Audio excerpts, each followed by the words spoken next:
Problem 6-11 दो exercise के problems करेंगे जो कि थोड़े से डिफिकल्ट हैं, और उसके बाद फिर जो है वो we will move on to the introduction of method of sections. So a trust structure is being shown to you. You need to determine the force in each member of the truss and state if these members are in tension or in compression. The loads which are given to us are P1 to be equal to 600 pounds and P2 is 400 pounds. Clear है? Slide नजर आ रही है तमाम लोगों को?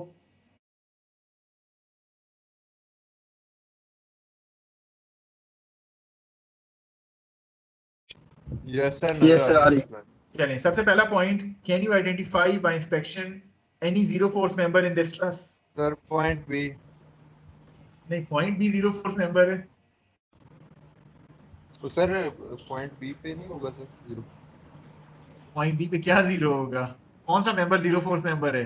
बीजी बीजी बीजी. Sir तो बीजी. अगर मैं पॉइंट बी को कंसीडर करूं तो तीन लिंक्स इस पे ज्वाइन हो रहे हैं, दो कोलिनियर हैं, बी ए और बी सी. तो तीसरा लिंक जिस तरह अभी हमने डिसाइड किया है, it is going to be a zero force member.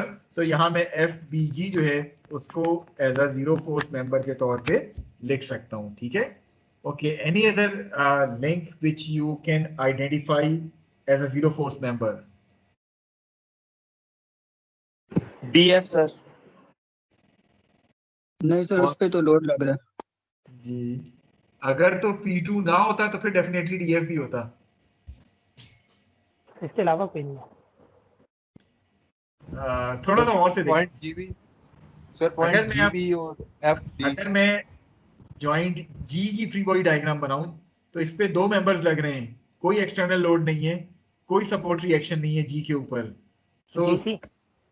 सो हमारे पास दोनों मेंबर्स GA और GC, they are also going to be zero force member, isn't it? दोबारा बता दें क्या कह रहे हैं. देखें, अगर मैं जॉइंट जी की फ्री बॉडी डायग्राम बनाऊं, देखें बीजी तो मैंने जीरो फोर्स कर लिया. अब जॉइंट जी की अगर मैं फ्री बॉडी डायग्राम बनाऊं तो इसके ऊपर एक अदद फोर्स लग रही है एफ जी सी और एक अदद फोर्स लग रही है एफ ए जी. ऐसे ही है. Yes sir. अब सपोज मैं ये एक्स एक्सिस लेता हूं, ये वाई एक्सिस लेता हूं, तो समेशन एफ एक्स करूंगा तो मुझे क्या मिल जाएगा?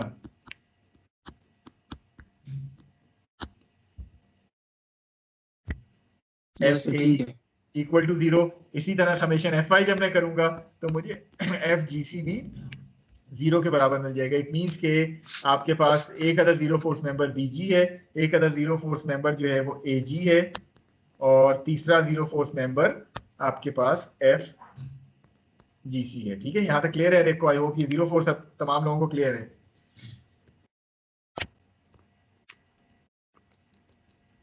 Yes, So sir, now, clear. in order to perform the analysis of this truss, what should be the starting point?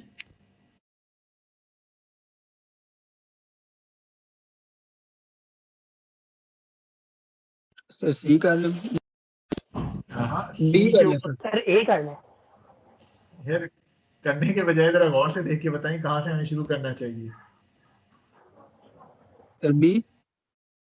चलें, अगर मैं बी से स्टार्ट करता हूँ, suppose I am starting from joint B. B के ऊपर वो दो तो जीरो फोर्स मेंबर हो गए.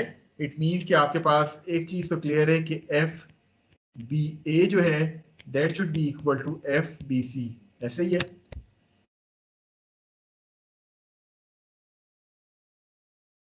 Yes sir. तो कोई वैल्यू तो ना मिल सकी, फिर हमें कहाँ मूव करना चाहिए? पॉइंट डी की तरफ. पॉइंट डी की चले, पॉइंट डी की अगर मैं बात करूं तो पॉइंट डी के ऊपर मैं अगर फ्री बॉडी डायग्राम बनाऊं तो चार फोर्सेस हैं. वन इज दिस फोर्स जिसको डीई कहेंगे, second one is this force जिसको सीडी या डीसी कह लें, एक ये डीएफ है और एक पी2 है. तो आप अपनी जो एक्सिस डिफाइन करते हैं वो भी कुछ इस तरह डिफाइन कर लें कि आपके पास ये एक्स एक्सिस आ जाएं, ये वाई एक्सिस आ जाएं. So once you apply summation fy, you are going to get fcd to be equal to fde. ऐसे ही है. मैं थोड़ा सा तेजी के साथ कर रहा हूँ. अगर कहीं आप फंस रहे हो, कोई क्यूरी हो तो आप उसी वक्त पूछ सकते हैं. इसके अलावा जब मैं एक्स डायरेक्शन में अप्लाई करूंगा तो एफ की मुझे वैल्यू नहीं मिल जाएगी? Yes sir. कितनी होगी, पॉजिटिव के नेगेटिव?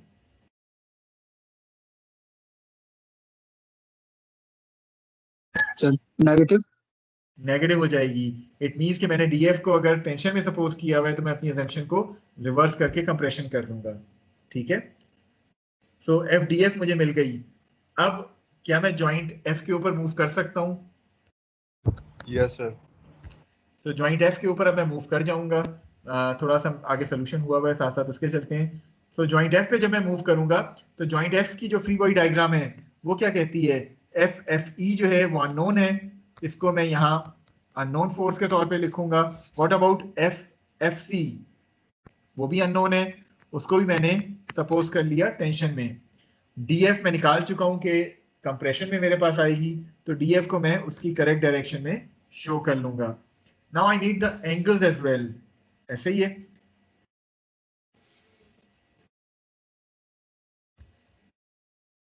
ये Yes, sir.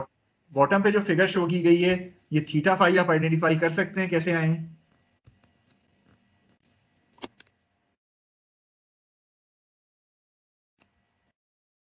फाई कैसे फाइंड किया Yes. गया है? Can you yes identify sir, that phi? Sir एक एंगल 90 है तो दूसरे 45 होंगे। That is a sorry. Mistake. देखिए फाई आप फाइंड कर सकते हैं यूजिंग दैट टेंजेंट फार्मूला। अगर आप थोड़ा सा इस ट्रायंगल को कंसीडर करें जो मैं येलो से बना रहा हूं,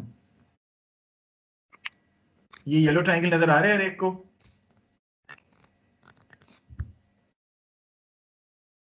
इसमें परपेंडिकुलर क्या है? Yes, sir. Perpendicular is 6 feet. What about base? Sir base 8 है सर। 8 है। tan तो थीटा कैन आई लगा। Apply tangent phi equal to 6/8? Yes sir. इससे मुझे फाई मिल जाएगा। Yes sir. फाई मिल गया, दूसरा एंगल 90 डिग्रीज है, तो थीटा क्या बन जाएगा? Sir 180 minus 5 minus. तो 180 माइनस 90 प्लस फाई, तो थीटा आपके पास आ गया which is 53.13। Is it clear? Yes sir. Okay, so अब आपके पास थीटा और फाई आ गए। अब आप एफ की अगर फ्री बॉडी डायग्राम बनाएं तो ये जॉइंट एफ की फ्री बॉडी डायग्राम है। Once you apply summation F X and summation F Y, you are going to get the values of C F as well as E F. तो आपके पास ये values आ गई हैं। उसके बाद जो है वो आप जॉइंट सी फाइनली कंसिडर कर लें, और जॉइंट सी के ऊपर आपको एफ बी ए और एफ डी ई दोनों की वैल्यूज जो है वो मिल जाएंगी। Is it clear to all of you? कोई चीज, कोई पॉइंट जो आपको ना समझ आया हो? सर ये एंगल वाला पॉइंट रिपीट कर दें, इस टाइम आपकी आवाज कट रही थी। एंगल देखें, सबसे पहले अगर हम इस थीटा और फाई की बात करें, मेन इसमें थीटा और फाई अगर वो पता चल गया फिर तो आपने उन कंपोनेंट्स को रिजॉल्व करना है। तो फाई निकालने के लिए अगर आप टॉप फिगर में देखें एक येलो ट्रायंगल बना हुआ है, ये येलो ट्रायंगल नजर आ रहा है आपको? Yes yes. इसमें परपेंडिकुलर जो है विच इज 6 फुट, वो भी आप आइडेंटिफाई कर सकते हैं। ओके सर, ठीक है।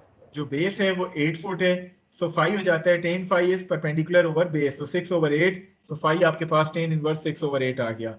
Once you have determined phi, आपके पास ट्रायंगल का एक एंगल 90 है, एक फाई है, तो तीसरा एंगल थीटा होगा। टोटल एंगल 180 होता है, तो थीटा क्या हो जाएगा? 180 माइनस 90 प्लस वाई। समझ गए? ओके सर, ठीक है। सर ये पॉइंट डी के ऊपर सर ये कंप्रेशन किस तरह आता है? पॉइंट डी के ऊपर कंप्रेशन कौन से मेंबर का? डीएफ का? Yes sir. देखें, वो तो हम फिर पिछले स्टेप पे वापस जाते हैं ना। आप जब ज्वाइंट डी को कंसिडर कर रहे हैं, ज्वाइंट डी की फ्री बॉडी डायग्राम आपने ड्रॉ की है, which is this free body diagram. नजर आ रही है आपको free body diagram? Yes sir. इसमें आप जब समेशन एफ एक्स करते हैं, आपके पास एक्स एक्सिस ये डिफाइन हुई हुई है, तो जब आप समेशन एफ एक्स करते हैं you are going to get F D F to be negative. Negative आने का मतलब क्या है कि एफ डी एफ जो कि आपने टेंशन में सपोज किया उसके हवाले से आप अपनी असम्पशन को रिवर्स कर देंगे। F D F is now in compression, तो यहां से आपके पास वो कंप्रेशन में आया था F D F. Yes sir. Okay okay sir. any other thing which you want to ask? अच्छा, अब एक और काम करते हैं जस्ट फॉर योर अंडरस्टैंडिंग। मैं अगर ओरिजिनल क्वेश्चन पे वापस जाऊं और ओरिजिनल क्वेश्चन पे वापस जाके मैं सिर्फ इतनी चेंज कर दूं कि मेरे पास यहाँ P2 एग्जिस्ट नहीं करता, ठीक है? सो ओरिजिनल क्वेश्चन पे वापस जाके मैंने आपसे कहा कि आपके पास जो क्वेश्चन है उसमें सिर्फ और सिर्फ एक अप्लाइड लोड है and that is P1, P2 आपके पास एग्जिस्ट नहीं करता है। अब क्या मेरे सोल्यूशन पे कोई फर्क पड़ेगा? Yes sir sir Yes, sir sir. FDF zero force Yes, number बन जाएगा। जीरो अब फोर्स क्या होगा? नंबर सबसे पहली बात, चलिए जीरो फोर्स तो बाद की बात आएगी। आपके पास ये ट्रस्ट जो है वो सिमेट्रिक ट्रस्ट हो गया, isn't it? Yes sir yes sir. Symmetric trust क्या Yes, होता है? सर एक साइड पे जो चीज है वो दूसरी साइड भी सेम है। अगर मैं इसको सेंट्रल लाइन से आधा करूं तो इसका राइट और लेफ्ट सेक्शन एग्जैक्टली सेम है, इजंट इट?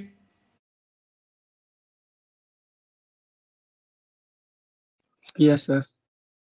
सेम तो उस वक्त भी था जब P2 अप्लाई हो रहा था, ऐसे ही है, ट्रस्ट तो वही था ना। लेकिन Yes, जब आप P2 अप्लाई कर रहे थे तो ट्रस्ट तो सिमेट्रिक था, लोडिंग आपकी सिमेट्रिक नहीं थी। चूंकि लोडिंग सिमेट्रिक नहीं थी लिहाजा आपको राइट साइड पे जो मेंबर्स लगे थे उनमें डिफरेंट फोर्सेस डेवलप होती, लेफ्ट साइड पे जो मेंबर्स लगे थे उनमें डिफरेंट फोर्सेस डेवलप होती। हाउएवर अगर मैं इस P2 को रिमूव कर दूं तो मेरे पास ट्रस्ट भी सिमेट्रिक है, लोडिंग भी सिमेट्रिक है। इट मींस कि मेरे पास CD में जो फोर्स आएगी एग्जैक्टली वही फोर्स CB में आएगी, मेरे पास DE में जो फोर्स आएगी एग्जैक्टली वही फोर्स AB में आएगी, मेरे पास FE में जो फोर्स आएगी एग्जैक्टली वही फोर्स AG में आएगी। इन दोनों मेंबर्स में बराबर होगी और इन दो मेंबर्स में बराबर होगी। तो जब जब आपके पास एक सिमेट्रिक ट्रस हो और उस पर लोडिंग भी सिमेट्रिक हो तो लिहाजा उस सूरत में आप पूरे ट्रस की एनालिसिस नहीं करते, आप हाफ ट्रस की एनालिसिस करते हैं और एग्जैक्टली सेम लोड आपके सेकंड हाफ पे भी आता है। लेकिन शर्त क्या है कि ट्रस सिमेट्रिक के साथ साथ लोडिंग भी सिमेट्रिक हो। अगर ट्रस सिमेट्रिक है और लोडिंग अनसिमेट्रिक है तो फिर आपको हर मेंबर में फोर्स डिटरमिन करनी पड़ेगी। लेकिन अगर ट्रस सिमेट्रिक है और लोडिंग भी सिमेट्रिक है तो फिर आप आधी ट्रस की एनालिसिस करें, बाकी आधा टाइम आप सेव कर लें ये कह के कि आपके जो बकाया मेंबर्स हैं उसमें एग्जैक्टली सेम फोर्सेस जो है वो डेवलप होंगी। Is this point clear to all of you?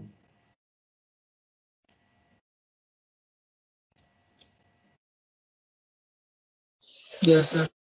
चलें, अब ये सिमेट्रिक ट्रस्ट मैंने आपको क्यों बताया है, क्योंकि हमारा जो नेक्स्ट या लास्ट प्रॉब्लम है इस टॉपिक का वो इसी सिमेट्रिक ट्रस्ट के ऊपर बेस करता है। सो आई होप कि problem 6-15 is now visible to all of you. Slide visible है 6:15 की?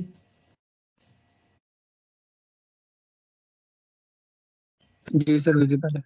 चलें थोड़ा सा हम इसको स्टेटमेंट पढ़ते हैं और फिर इसके सोल्यूशन की तरफ जाते हैं। थोड़ा सा डिफरेंट है बाकी तमाम प्रॉब्लम से जो कि अभी तक हमने सॉल्व किए हैं। So first of all this figure is used in multiple problem जो एक्सरसाइज के हैं जो कि हम 6-15 कर रहे हैं। इसकी स्टेटमेंट क्या कहती है कि first of all we need to remove this 1200 pound force. So दोनों 1200 पाउंड फोर्स को मैंने रिमूव कर दिया। There is only one load P which is being applied at point D of this truss.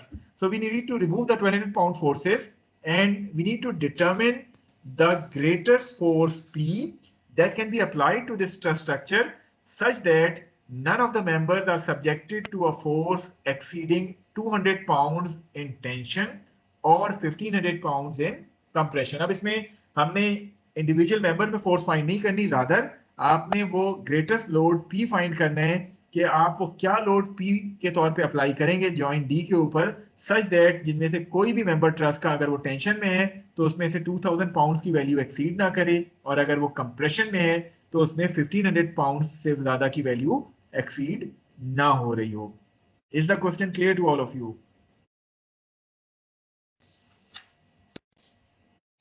Yes, sir. Okay, सबसे पहली बात, is the truss symmetric?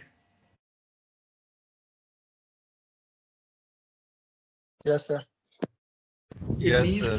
It means कि अगर मैं इस ट्रस्ट को यहां से दरमियान से आधा करूं तो जितनी फोर्सेस राइट साइड वाले मेंबर्स में डेवलप हो रही हैं exactly the same forces are going to be developed on the left side, isn't it? Loading भी सिमेट्रिक है। यस सर लोडिंग भी सर सिमेट्रिक है। थोड़ा सा गौर से देखें, is the loading symmetric? Symmetric loading आप कब कहते हैं? आप सिर्फ अप्लाइड लोड की बात करते हैं या सपोर्ट रिएक्शंस की भी बात करते हैं? Sir, support different है। यस सर सपोर्ट डिफरेंट है। अगर मैं यहाँ सपोर्ट की बात करूं तो यहाँ A के ऊपर पिन जॉइंट लगा हुआ है, तो पिन जॉइंट पे कितनी फोर्सेस आती हैं? सर दो एक्स सर, एक्सिस दो और वाई टू फोर्सेस एक्सिस। एक में तो ये AX और AY आ गया। अगर मैं B की बात करूं तो B पे क्या लगा हुआ है? सर रोलर रोलर रोलर है तो नॉर्मल फोर्स रोलर रोलर लगा हुआ है, तो रोलर रिमूव करूंगा तो मुझे क्या मिलेगा? Sir normal force. अच्छा, अब मुझे बताएं, is the loading symmetric? No, sir. No sir. चलें, आपके फिलहाल इस नो को मैं सही मानते हुए मैं कहता हूं जरा मैं सपोर्ट रिएक्शन फाइंड करता हूं इस पूरी ट्रस्ट को as a single unit consider करके मैं सपोर्ट रिएक्शन फाइंड करता हूं। सपोर्ट रिएक्शन के लिए अगर मैं लिखता हूं summation F X equal to 0, तो एक्स डायरेक्शन में कौन सी फोर्सेस एक्ट कर रही हैं इस ट्रस्ट के ऊपर, पूरी ट्रस्ट के ऊपर? सर AX ए एक्स और सर FED। देखिए, सर F sin थीटा। अब मैं पूरी ट्रस्ट को as a support as a single rigid body consider कर रहा हूं। चैप्टर नंबर 5 सपोर्ट रिएक्शन आपने डिटरमिन करने हैं, तो एक्स डायरेक्शन में कोई और फोर्स अप्लाइड या सपोर्ट रिएक्शन एक्ट कर रही है?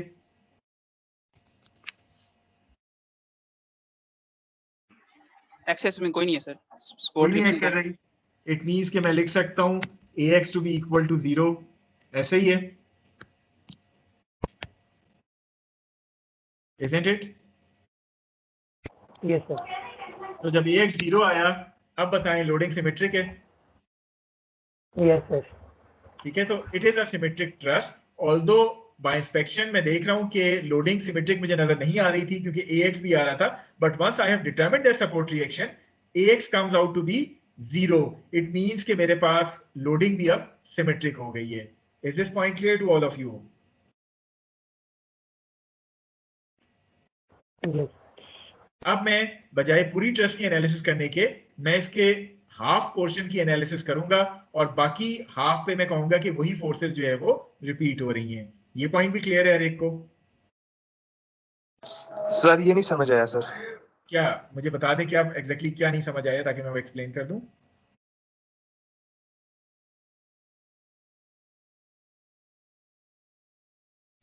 सर कि अभी ax को सर हमने 0 कर दिया तो फिर तो ये सर ये सिमेट्रिक बन रहा है ना। तो बिल्कुल बन रहा है, यही तो मैं भी कह रहा हूँ कि सिमेट्रिक बन रहा है, तो लिहाजा हम हर मेंबर पे फोर्स फाइंड करने के बजाय इसके आधे मेंबर्स में से फोर्स फाइंड कर लूंगा। मतलब मैं राइट साइड की एनालिसिस करके इस मेंबर यहाँ इन मेंबर्स की फोर्स फाइंड कर दूंगा, लेफ्ट साइड पे यही फोर्सेस जो है वो रिपीट हो जाएंगी।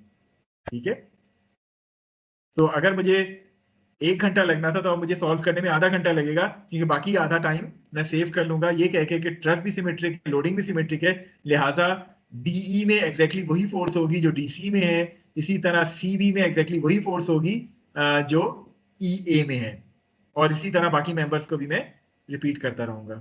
ठीक है, ये पॉइंट क्लियर है? Yes sir. अच्छा, चलें, अब मेरी अपनी चॉइस है, मैं राइट वाले पोर्शन की एनालिसिस करूं या मैं लेफ्ट वाले पोर्शन की एनालिसिस करूं। सपोज मैं राइट साइड वाले पोर्शन की एनालिसिस करता हूं। अब राइट साइड वाले पोर्शन के हवाले से कौन सा जॉइंट है जो मेरे उस कंडीशन को सेटिस्फाई कर रहा है, एक नॉन लोड और 2 unknown load maximum? Sir point B. Point B, लेकिन इसमें तो कोई भी नॉन लोड कहीं भी नजर नहीं आ रहा पूरी ट्रस्ट में। नॉन नहीं है सर, नॉन लोड नहीं है। नॉन कहीं भी नहीं है, लेकिन एक चीज है। 1200 सी पे है। क्या चीज? सर सी पे 1200 का नॉन लोड है। नहीं, वो तो उसने, आप पहली लाइन पढ़े तो उसने कहा रिमूव दैट 1200 पाउंड फोर्सेस, तो वो तो कंसीडर ही नहीं करनी इस प्रॉब्लम में। Okay sir. Sir point D कर सकते हैं ना? देखें, अब आपने करना क्या है, थोड़ा सा गौर से इस क्वेश्चन को देखें। आपने चूंकि P का वो ग्रेटेस्ट मैग्नीट्यूड फाइंड आउट करना है जो कि इन कंडीशन को सेटिस्फाई कर सके, लिहाजा आप तमाम ट्रस्ट मेंबर्स की forces in terms of P निकाल लेंगे। याद है इसी किस्म का हमने एक प्रॉब्लम किया था when we were discussing chapter number 3? Do you remember that problem कि हमने तमाम वो लोड P की फॉर्म में निकाल लिया था?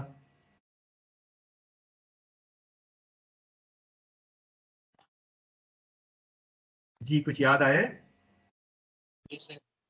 ठीक है, तो चूंकि हमारे पास कोई नॉन लोड नहीं है, हम तमाम फोर्सेस जो तमाम मेंबर्स हैं उनकी forces in terms of P निकाल लेंगे और फिर हम देखेंगे कि इस कंडीशन को, यानी 2000 और 1500 वाली जो कंडीशन आपको गिवन है यहाँ, इसको किस तरह हम सेटिस्फाई कर सकते हैं। इस सूरत में अगर आपको पी की फॉर्म में निकालना है तो सबसे पहले आपको सपोर्ट रिएक्शन की भी जरूरत होगी।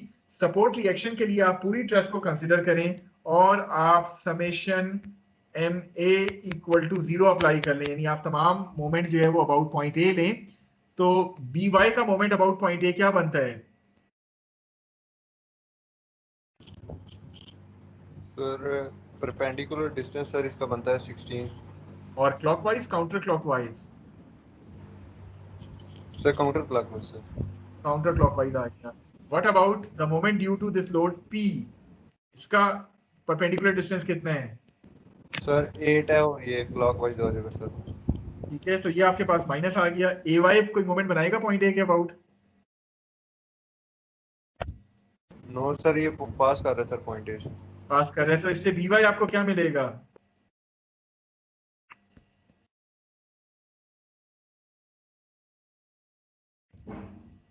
.5p, isn't it? Yes sir. चलें, अब मैं अपनी एनालिसिस किस पॉइंट से स्टार्ट करूंगा इस ट्रस्ट के? जब मैंने कहा है कि मैं हाफ ट्रस्ट को कंसिडर करूंगा राइट साइड को, can I start from point B now? Yes sir अभी बी वाई हमारे पास है इन टर्म ऑफ बी। ठीक है, तो बी की जब मैं फ्री बॉडी डायग्राम बनाऊंगा, मेरे पास एक ये फोर्स आएगी, एक ये फोर्स आएगी, क्योंकि दोनों अननोन है। तो वंस आई सॉल्व इट, आपके पास फ्री बॉडी डायग्राम ये आ जाएगी पॉइंट बी की। वंस यू सॉल्व इट, कोई जीरो फोर्स मेंबर आ गया है कि नहीं आया?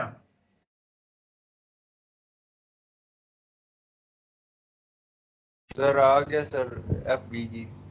जी, बीजी जीरो फोर्स हो गया है। क्यों जीरो फोर्स हुआ है? क्या कंडीशन ये सेटिस्फाई कर रहा है? आपके पास दो फोर्सेस हैं, बी वाई बी सी, दोनों कोलिनियर हैं, सर दो तो इट मींस के दो कोलिनियर है, ये जीरो हो जाएगा। तीसरा वाला जीरो होगा। तो BG is basically a zero force member. Automatically आप एएफ को भी जीरो फोर्स लिख सकते हैं, because the truss is symmetric, the loading is symmetric. ठीक है, सर ये पॉइंट यस रिपीट सर। करते हैं, कुछ बड़ा नेट का देखें मसला आ रहा था। पॉइंट बी की अगर मैं देखूं, पॉइंट बी के ऊपर एक अदद ये बी वाई आया है, एक अदद बी सी आया है, और तीसरा एफ बी जी है। ये तीन फोर्सेस एक्ट कर रही हैं, इनमें से दो कोलिनियर हैं, ऐसे ही है।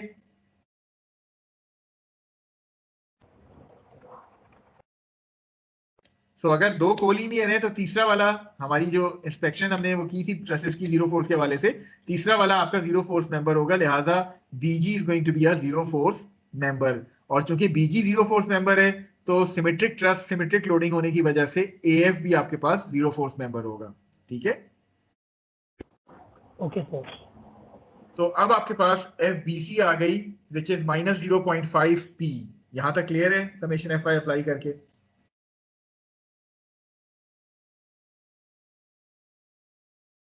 नेक्स्ट कौन सा पॉइंट है जिसमें हमें मूव करना चाहिए बी के बाद? Sir point C. Point C है।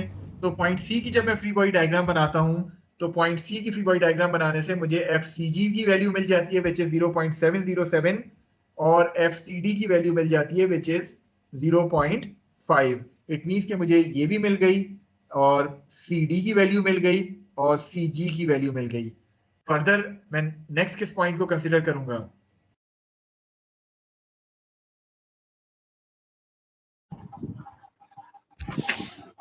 Sir point D.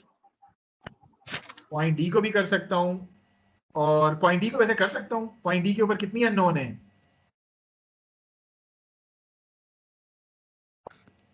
Sir 4 unknown है। 3 अननोन है, 4 तो नहीं है। सीडी तो मुझे पता चल गई ना in terms of P. Yes right. तो 3 अननोन है, तो क्या मुझे डी पे मूव करना चाहिए या जी पे? सर पॉइंट जी ज्यादा फिजिबल नहीं रहेगा। पॉइंट जी ज्यादा फिजिबल नहीं, पॉइंट जी वो वाहिद ऑप्शन है जिसमें मैं मूव कर सकता हूँ, ज्यादा और कम वाली तो बात ही नहीं है। Okay sir. ठीक है, so I am going to move to point G. Point G पे जब मैं अप्लाई करता हूँ इक्वेशंस ऑफ इक्विलिब्रियम, तो मुझे एफ डी जी की वैल्यू मिल जाती है, और एफ एफ जी की, यानी अब मेरे पास राइट साइड पे जो भी मेंबर्स आ रहे थे उन तमाम मेंबर्स की वैल्यू मिल गई है। Is this point clear to all of you? Yes sir. अब मैं कह सकता हूं कि एफ डी जी जो है वो एफ डी एफ के बराबर है, एफ डी सी जो है वो एफ डी ई के बराबर है, एफ सी बी जो है वो एफ ई ए के बराबर है, एंड सो ऑन। तो मुझे सिमेट्री और लोडिंग की वजह से ये इक्वेशंस मिल जाएंगी। आई होप कि ये तमाम लोगों को क्लियर है इक्वेशंस।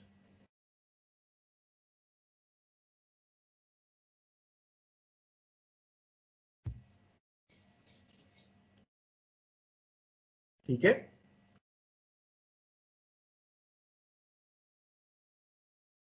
अब जरा मेन क्वेश्चन पे आते हैं दोबारा।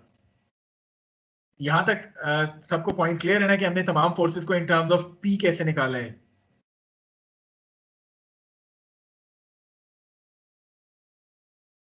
जी, any query Yes, up to sir. This point? No sir. चलिए, अब जरा क्वेश्चन मुझे एक दफा दोबारा पढ़ने दें। हमें P का वो ग्रेटेस्ट मैग्नीट्यूड निकालना था that can be applied to this truss such that none of the members are subjected to a force exceeding 200 pounds if they are in tension or 1500 pounds if they are in compression। यानी P का वो क्या largest magnitude होगा जो इन दो conditions को satisfy करेगा, यानी आपके पास जो भी मेंबर टेंशन में है उनमें 2000 पाउंड से मैक्सिमम फोर्स एक्सीड ना करे, और अगर जो मेंबर कंप्रेशन में है उनमें 1500 पाउंड से ज्यादा फोर्स एक्सीड ना करे। वो किस तरह करेंगे, कोई स्टूडेंट बता सकते हैं?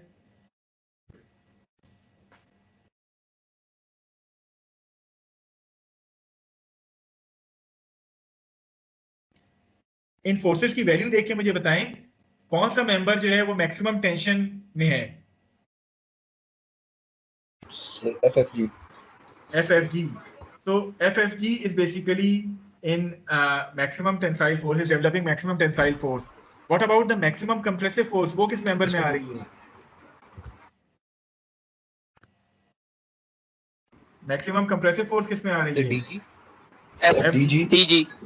ठीक है, which is 0.707 P। So ये आपके पास दो मेंबर्स हैं जो कि एक मैक्सिमम टेंशन में है, एक मैक्सिमम कंप्रेशन में है। अब सबसे पहले आप करेंगे क्या कि आप ये वाली जो फोर्स है which is 0.707 P, इसको कंप्रेशन में मैक्सिमम फोर्स कितनी अलाउड है?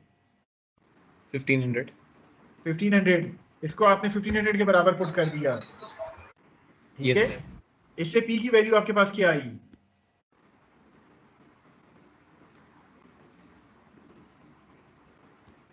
कैलकुलेटर है किसी के पास? 1500 को डिवाइड करें 0.707 से, so value comes out to be 2121.64। so is it violating the second condition of tension? Yes, sir. Yes sir. Yes, sir. Okay? तो आपने किया क्या कि मैक्सिमम कंप्रेशन 0.707 P था, उसको आपने 1500 जो अलाउड मैक्सिमम कंप्रेसिव फोर्स है उसके बराबर पुट कर दिया। That will give you the value of P to be equal to 2121.64, and since the maximum tension force is equal to P, तो वो आपकी वो 2000 वाली कंडीशन को वायलेट कर देती है। इट मींस कि आपके पास ये वाला सोल्यूशन तो वैलिड नहीं है। यहां तक क्लियर है? मैक्सिमम टेंसाइल फोर्स कितनी आप ले सकते हैं? 2000 ले सकते हैं। 2000 ले सकते हैं। इट मींस कि अगर आप P की वैल्यू को 2000 पुट कर लें, अगर आप P की वैल्यू को 2000 पुट कर लेते हैं तो आपके पास कंप्रेशन में कितनी मैक्सिमम फोर्स आएगी? 0.707 P। तो 0.707 into 2000 कितना बनता है? 1414 पाउंड। तो क्या ये 1500 से एक्सीड कर रहा है? No, sir. सर। तो कंडीशन दोनों सेटिस्फाई हो गई हैं। It means के the maximum value of P for this particular thrust should be equal to 2000 pounds। इससे आपकी टेंशन और कंप्रेशन वाली जो दोनों मैक्सिमम कंडीशन है वो सेटिस्फाई हो रही हैं। Is this point clear to all of you? So with this, our method of joint is now complete. Okay, just a quick introduction of the method of section, जिसको हम continue करेंगे अपनी कल वाली क्लास में भी। मेथड ऑफ सेक्शन की अगर हम बात करें, सो मेथड ऑफ सेक्शन जो है वो आपका किस प्रिंसिपल पे बेस करता है, कुछ याद है जो हमने कई दफा डिस्कस किया है शुरू में?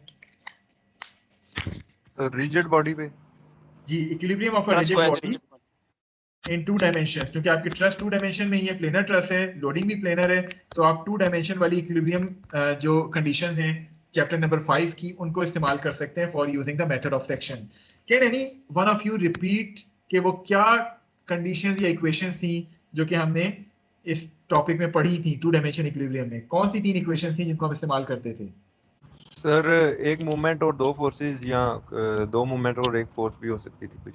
So the first set of equations were summation fx equal to 0, summation fy equal to 0 and one moment equation. So पहली set of equations कहती थी कि आप 2 अदद फोर्स और 1 मोमेंट को इस्तेमाल करते हुए रिजिड बॉडी को इक्विलिब्रियम की कंडीशन को अप्लाई करते हुए अननोन जो है वो डिटरमिन कर सकते हैं। द सेकंड सेट वाज कि आप फोर्स की एक इक्वेशन इस्तेमाल करें और आप मोमेंट की दो इक्वेशन इस्तेमाल कर लें, एम ए और समेशन एम बी, यानी दो डिफरेंट पॉइंट्स के अबाउट आप मोमेंट ले लें, तब भी आपकी वो रिजिड बॉडी इक्विलिब्रियम में होगी। एंड फाइनली थर्ड कंडीशन भी होती थी, कुछ याद है? सर तीनों मोमेंट ले लें, summation M A, summation M B और समेशन एम सी। सो आप किसी भी 3 पॉइंट्स के अबाउट मोमेंट ले लें, बशर्त ये कि ये तीनों पॉइंट्स कोलिनियर नहीं होने चाहिए, ए बी सी जो है वो एक लाइन में लाई ना करते हो।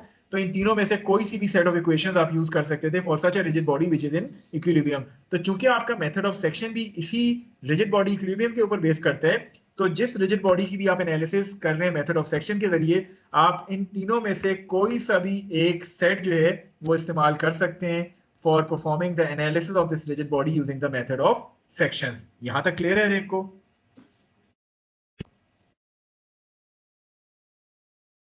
Yes, sir.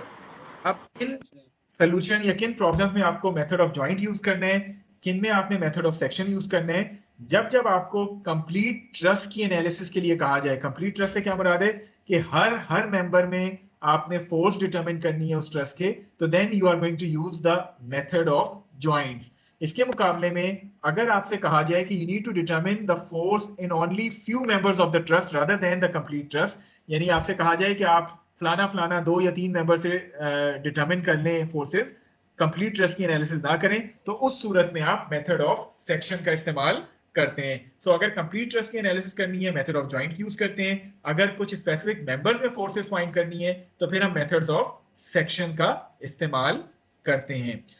This trust or this method of section is based on the principle of equilibrium of a rigid body, जो कि हम इससे पहले जो है वो ऑलरेडी डिस्कस कर चुके हैं। इससे पहले आपने ड्राइंग में सेक्शनल व्यू पढ़े हैं?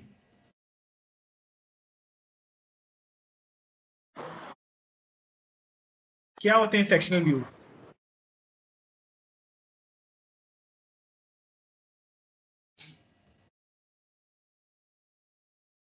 जी, एनी आइडिया सेक्शन क्या होते हैं? कट कर देते हैं कटिंग के बाद जो हमारे पास हिस्सा बचता है सर, उसको सेक्शनल व्यू। फॉर एग्जांपल मैं आपसे कहूं कि अगर आप फ्रंट व्यू देख रहे हैं, आपके पास एक अदद हॉलो सिलेंडर है, इसका आपने हाफ सेक्शनल व्यू बनाना है, तो हाफ सेक्शनल व्यू क्या होता है? कितना कट दरमियान से कट कर। नहीं सर, इसको हाफ सर हमने सेक्शन करना है, हाफ कट करना है इसे, बाकी हाफ उसी तरह रिमेनिंग रहेगा। हाफ सेक्शनल व्यू क्या है? मैं इसको यहां से लेके यहां तक कट कर दूं? यस सर, इस तरह भी कर सकते हैं और दूसरी तरह भी एक्स एक्सिस के अलोंग भी कट कर सकते हैं। अच्छा, is it half section view और फुल सेक्शन व्यू?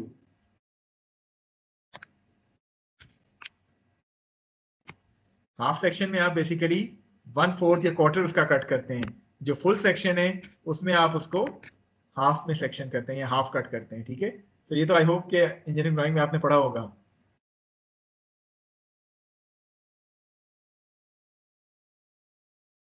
सर अभी आपने बेहतर पढ़ा दिया सर।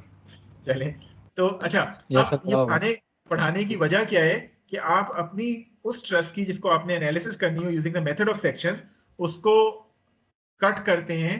और कट किस तरह करते हैं? मसलन आपने जिन जिन मेंबर्स में से फोर्सेस डिटरमिन करनी है, आप उस ट्रस्ट को कट इस तरह करते हैं कि एटलीस्ट वो मेंबर्स जो है वो लाजमी कट हो रहे हो। फॉर एग्जाम्पल, आपको ये एक अदर ट्रस्ट दिखाई गई है at the bottom part of the slide.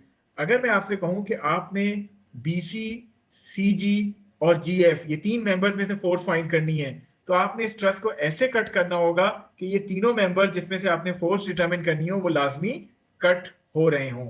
Is this point clear to all of you? Yes, sir.